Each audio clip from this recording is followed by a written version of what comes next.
8h21, a gente recebe agora mais uma convidada especial no nosso estúdio para a gente falar sobre saúde mental, porque o Ministério da Saúde atualizou a lista de doenças relacionadas ao trabalho e incluiu 165 novas patologias, entre elas o burnout, também conhecido como síndrome do esgotamento profissional. E sobre isso, a gente recebe a psicóloga e professora do curso de psicologia da Unifev, Adriana Botelho. Seja muito bem-vinda, Adriana. Bom dia, meninas.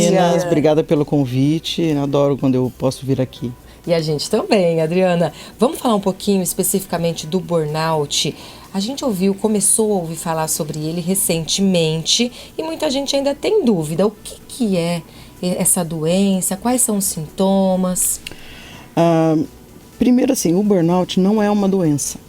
Ele é uma condição. Legal, perfeito. Então, assim, é uma síndrome, é um conjunto de sintomas e ele não pode ser considerado uma doença. Tá.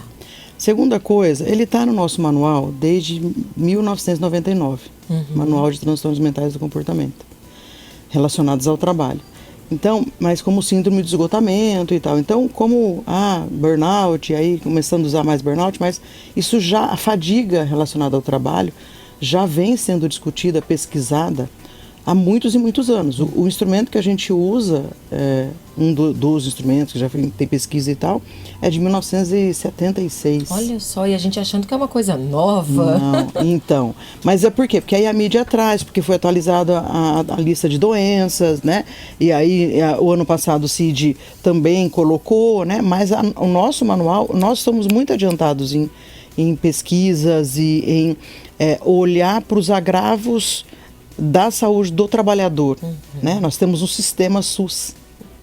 E aí no sistema SUS tem o Sereste, que é como se fosse o postinho para o trabalhador. Perfeito. A gente não tem ele em todas as cidades, mas a gente tem muitas cidades, maiores principalmente, que é um centro de atendimento à saúde do trabalhador. E aí isso faz com que todo o processo funcione dentro do SUS. Então a gente tem essa assistência, né? E aí o burnout ele está dentro dessa lista, né, de agravos à saúde do trabalhador e que precisa de ser prevenido, precisa de ser fiscalizado, inclusive, né? Precisa de ser cuidado, levado em conta e tal, né? E o que é o burnout? O burnout é uma síndrome do esgotamento profissional. Então, é uma sensação de esgotamento, de estar apagado, de não ter a mesma condição que eu tinha antes. Então, eu começo a não mais me achar eficaz, não me achar tão bom quanto eu era. Então, baixa a realização pessoal e tal. Uma despersonalização que seria um cinismo, um distanciamento, um não ligo mais, não faz muita diferença. Então, se tem resultado, se não tem, se eu conseguir atingir o objetivo, se não, né? E o próprio esgotamento profissional, propriamente dito, né? Que é aquela sensação, sintoma de desesperança, não vai dar certo, isso aqui não vai dar certo mesmo, né? Sempre foi assim, não adianta, né? Então, a pessoa vai tendo aquele negativismo. Por isso, a confusão com depressão. Porque tem sintomas depressivos dentro do burnout. Mas a doença depressão é uma coisa.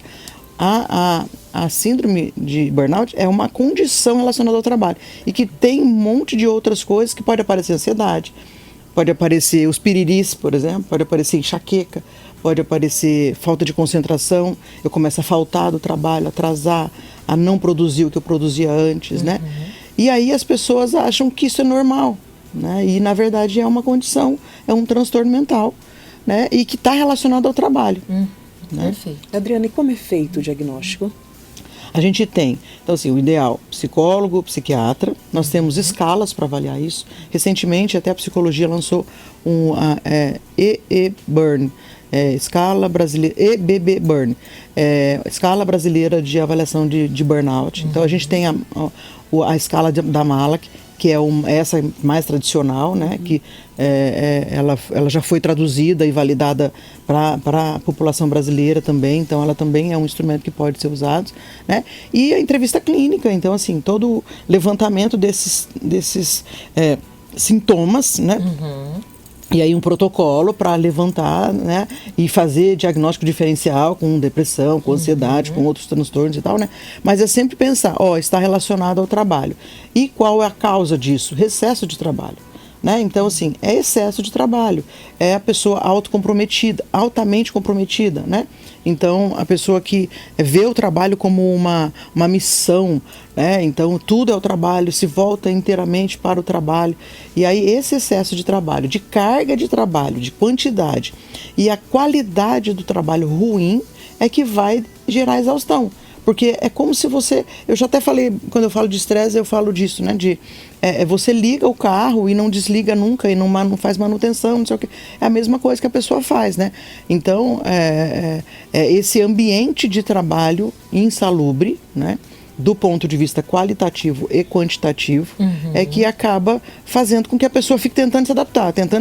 Então ela sai do relaxamento, entra em estado de alerta, de enfrentamento, de luta e fuga, de não sei o quê, e isso é que vai desgastando o organismo, vai desgastando. Aí você exaure, você esgota as energias. Seu corpo tem um limite e ele começa a dar sinais que são os sintomas, que alguma coisa está errada e que você precisa se cuidar. Perfeito. E Adriana, os números desses casos estão crescendo? É uma situação que exige um cuidado especial, um alerta? Sim, muito. Por quê? Assim, antigamente não tinha isso, antigamente tinha que mimimi. Não é. Primeiro são os diagnósticos. Então a gente está olhando mais para isso, tem critério, tem protocolo, então isso aumenta a visibilidade. Segundo, o mundo do trabalho.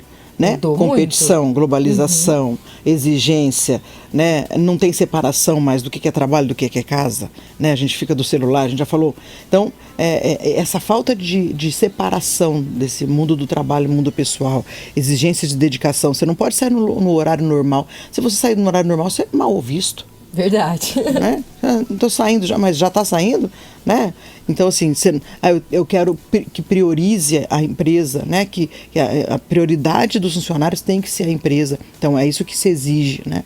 Que eu coloque o trabalho em primeiro plano sempre. Se eu não fizer isso, eu sou mal visto. Então, as pessoas ficam enlouquecidas e aí elas não têm essa segurança, né? De dizer não para o trabalho. Elas falam sempre sim, né? E aí eu esqueci a pergunta, mas... De questão de números, se estão preocupando o número de casos. Aí, né? Por que aumentou? Né? Por causa dessa visibilidade, mas é alto sim, né? É alto por causa disso. Então as pessoas não estão aguentando. Nosso corpo não foi feito para se colocar nesta condição, né? Com a quantidade, com a qualidade do trabalho que está sendo oferecido para as pessoas. Então, mas a gente tem assim, prevalências desde 17% até 47%. Já teve casos de pesquisa com 70%. Na né? empresa? Com médico. Caramba. Então, aí tem categorias ocupacionais também que são mais propensas. Então, principalmente aqueles profissionais que lidam mais diretamente com outras pessoas, que cuidam da vida das pessoas, né? Quem trabalha na área da saúde, isso, por então, exemplo, médico, enfermeiro, né? Toda a equipe, né? Da área de saúde, policiais, educadores, né? Então, antigamente era mais restrito a essas profissões. Hoje, como está todo mundo, né, tendo que se salvar, né, nessa selva aí, então está todo mundo meio propenso, mas ainda assim nessas profissões em que o grau de exigência, né, de competição, né, jornalismo, tem aquela jornalista famosa lá que teve burnout, né, bancários, né, por causa de ter que cumprir metas. Então isso está fazendo com que outras profissões também fiquem atingidas, né, por essa condição, né, que é uma condição, lembre-se, sempre relacionada ao trabalho. Esses dias me falaram, mas tem burnout doméstico, burnout pós-gravidez. Não, isso não é burnout. Isso pode ser esgotamento.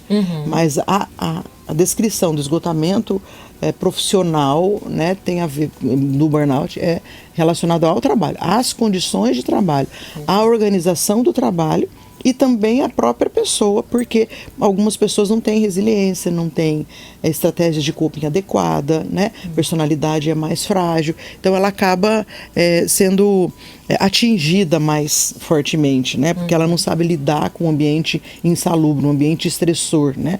Mas ele sempre vem do ambiente. Né?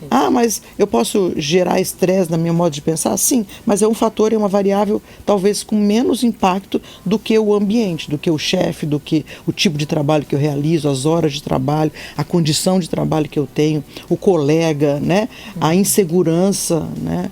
no trabalho. Perfeito. Adriana, e agora estando na lista de doenças relacionadas ao trabalho, né? Isso ajuda na prevenção, diagnóstico, tratamento? Isso ajuda porque, assim, a gente precisa dar visibilidade e que, por exemplo, o médico, o psicólogo, ele fale sobre isso. A pessoa está doente, não é ela, né? Ela está com dor de cabeça, não é a dor de cabeça, a dor de cabeça é um sintoma.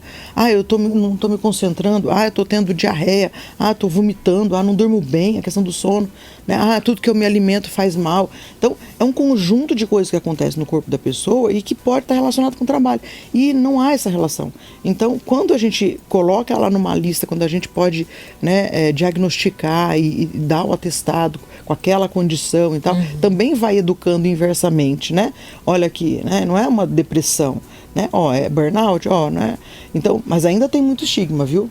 As pessoas Acha sempre que o problema é com o funcionário. Aí quando sai 1, 2, 3 de atestado, e começa a falar, peraí, talvez Exato. seja no ambiente. Ou a gente está selecionando mal porque as pessoas todas fracas. Eu sempre falo assim, mas está todo mundo saindo, o que está acontecendo? Então, geralmente é o ambiente, né? Porque as pessoas elas estão lá tentando, está todo mundo, né, tentando dar certo, tentando dar conta, né, se preparando. Todo mundo não, tem gente que não, né, mas a maioria, né, a maioria, né, tá tentando, tá se dedicando, tá se qualificando cada vez mais, as pessoas estudando, né, e tal. Então, eu vejo assim que é mais fácil você tirar a pessoa e acusar o indivíduo do que você mudar o processo. Mudar a organização do trabalho, né? Mudar o dia a dia de uma empresa, mudar a rotina, dar mais estrutura, né? Assumir a responsabilidade por aquele adoecimento. É muito custoso, tem medo de processos, né, trabalhistas. Então, muitos gestores não estão preparados para fazer gestão de pessoas, eles acham que é gestor de processo só. Então, assim, são muitas condições desfavoráveis no ambiente de trabalho e que a gente chama de fator psicossocial de risco, né, no trabalho, e que podem estar causando esse adoecimento todo e não sendo assumido, né, pela parte da empresa, né, a parte organizacional, e colocando sempre a culpa no indivíduo. Então, aluno que não aprende, a culpa é do aluno, não é da escola, não é do professor, não é da direção, não é da estratégia de educação e tal, né? E a mesma coisa na empresa. Perfeito. A gente está conversando ao vivo com a Adriana Botelho, falando sobre burnout, que é a síndrome do esgotamento profissional. Lembrando que você pode participar, mandar sua pergunta, sua interação. Adriana, você falou sobre alguns sintomas, alguns sinais que o corpo dá. Quando o burnout não é tratado, o que pode acontecer? Pode chegar uma depressão profunda, uma coisa vai puxando a outra. O que pode acontecer com a pessoa? É porque cronifica, né? Então, assim, ela começa a faltar, né? Uma das coisas é a condição financeira. Ela pode ser demitida, né? Aí ela começa também a não ser muito sensível ao grupo, né? E ser mal avaliada. E o corpo, ele vai se ressentir de que jeito? Ele vai adoecer. Então ele pode ter doenças desde questões de do trato gastrointestinal, dores de cabeça, levar a enxaqueca, até assim, depressão, como você falou, né? Virar realmente uma depressão, um transtorno mental maior, que a gente chama, né? Crise de ansiedade, de fobias, de crise de pânico. Tem gente que tem crise de pânico. Apagão, a pessoa apaga, simplesmente ela cai, tá? Puf, o corpo desliga, né? Cânceres, já tem, né? Cânceres relacionados ao trabalho. Caramba. Que pode iniciar, porque você coloca, porque às vezes a célula está lá quietinha. Se você cuida do seu corpo, você dorme, você come, você tem satisfação na vida, o seu corpo fica, né? Ok, né? Então não acende nada. Agora, se você coloca o seu corpo numa condição, e aí as pessoas começam a ficar mais estressadas e tal, o corpo vai ressentindo. E aí ele vai se desgastando fisicamente. E isso pode vir outras doenças, né? Então, desde as doenças psíquicas e as doenças físicas também, né? Perfeito. Adriana, e o que acontece quando nós ignoramos esses sinais, né? Porque muita gente acha que esse cansaço, esse esgotamento é normal e aí não procura ajuda. Isso. Então, uma coisa muito importante, né? Não naturalizar o sofrimento. A gente sempre acha que é mimimi, né? A gente acha que a gente tem que dar conta de tudo. Dar conta. É assim Eu mesmo, sou faz assim. parte. É assim, trabalhar é assim, trabalhar. Eu sou assim, eu não dou conta mesmo, é muito difícil. Tem vergonha de pedir ajuda. Tá muito além, né? Se pedir ajuda é fraco, né? Então, assim, uma coisa importante é isso, é eu ouvir os sinais, né? Do seu corpo, ficar atento aos sinais, para que isso não cronifique, cuidar da sua saúde, né? Então, procurar não deixar isso ficar tão grave. A gente vai deixando, vai se acostumando, a gente vai se acostumando com o peso. Né? A gente vai se acostumando a ficar irritado. É a minha personalidade, né? E não, o nosso normal é ficar em relaxamento. A gente nasceu para ser feliz, né? Não para ficar irritado, pra ficar acho. bravo. A gente nasceu para ser feliz, para ter prazer. Tem que buscar essa felicidade, né? E aí a gente tem que cuidar, colocar o limite, né? Então, assim, é saber qual é o meu limite. Cada um tem um limite. Tem gente que é mais forte, mas tem gente que é mais fácil. Qual é o meu limite? Eu não tenho que me comparar com o outro. Eu não tenho que me colocar... E uma coisa que eu ouvi, estudando burnout essa semana, a gente tem liberdade, a gente tem escolha. E o melhor momento para procurar um novo emprego é quando a gente está empregado. Olha só. Olha que frase interessante. Ou seja, você não precisa chegar numa crise para você achar que tem que mudar. A gente se acomoda, a gente tem medo. E a gente não sai daquela condição. Então, assim, autoconhecimento, terapia, né? Alto valor, capital psicológico, que, né, se valoriza e etc. Porque aí eu identifico coisas que estão... Opa, isso aqui não é para mim. Isso aqui não serve, isso aqui não está certo. Eu não mereço isso. Não posso ficar passando por isso, né? E eu não vou deixar. Não vou deixar as pessoas me tratarem assim, não vou deixar o ambiente fazer isso comigo, eu vou botar um limite. E aí eu escolho outras coisas que não sejam essas, que afetam a minha saúde. Eu faço escolhas mais conscientes, né? Então, colocar isso na cabeça das pessoas. Todo mundo está livre, ninguém está preso a emprego nenhum. Principalmente aqueles empregos que atingem a minha saúde, a minha dignidade. Porque muitos empregos atingem a nossa dignidade. Eles nos humilham. Tem empregos, tem ambientes que são estressores e são assediadores. E eles assediam as pessoas, eles humilham moralmente as pessoas.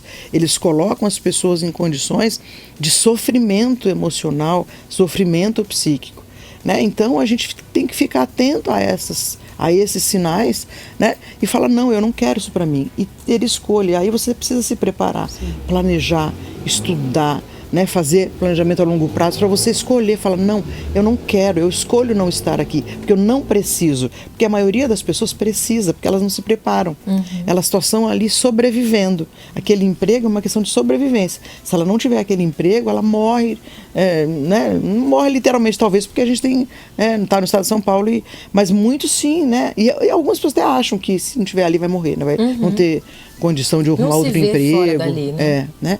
E às vezes é um ambiente horrível. Às vezes é um relacionamento extremamente tóxico, né? Chegando ao assédio moral. Então, as pessoas precisam se preparar para ter essa coragem, né?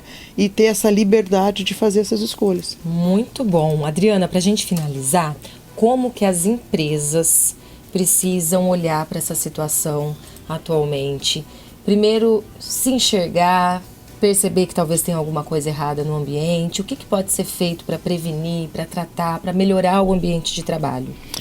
Então, nós falamos que é a organização do trabalho. Então, desde o número de horas, o tipo de tarefa, reorganizar o trabalho, quem faz o quê, treinar as pessoas para ter aquelas competências para executar as tarefas, né? Cuidar do ambiente físico de trabalho, ensinar a gestão, a fazer gestão de pessoas, né? Então, olhar, não é só gestão de processos, é gestão de pessoas também. Então, tem pessoas ali, tem que ter sensibilidade para aquelas pessoas e saber lidar com elas, estimular o crescimento, né? Estimular o lado positivo das pessoas e não o negativo, né? Saber dar feedback, saber cuidar, né? Que a gente chama de ambiente sem medo, que é um ambiente de segurança psicológica, onde as pessoas podem até errar, mas elas não vão ser punidas por isso, com advertência, com desemprego, né?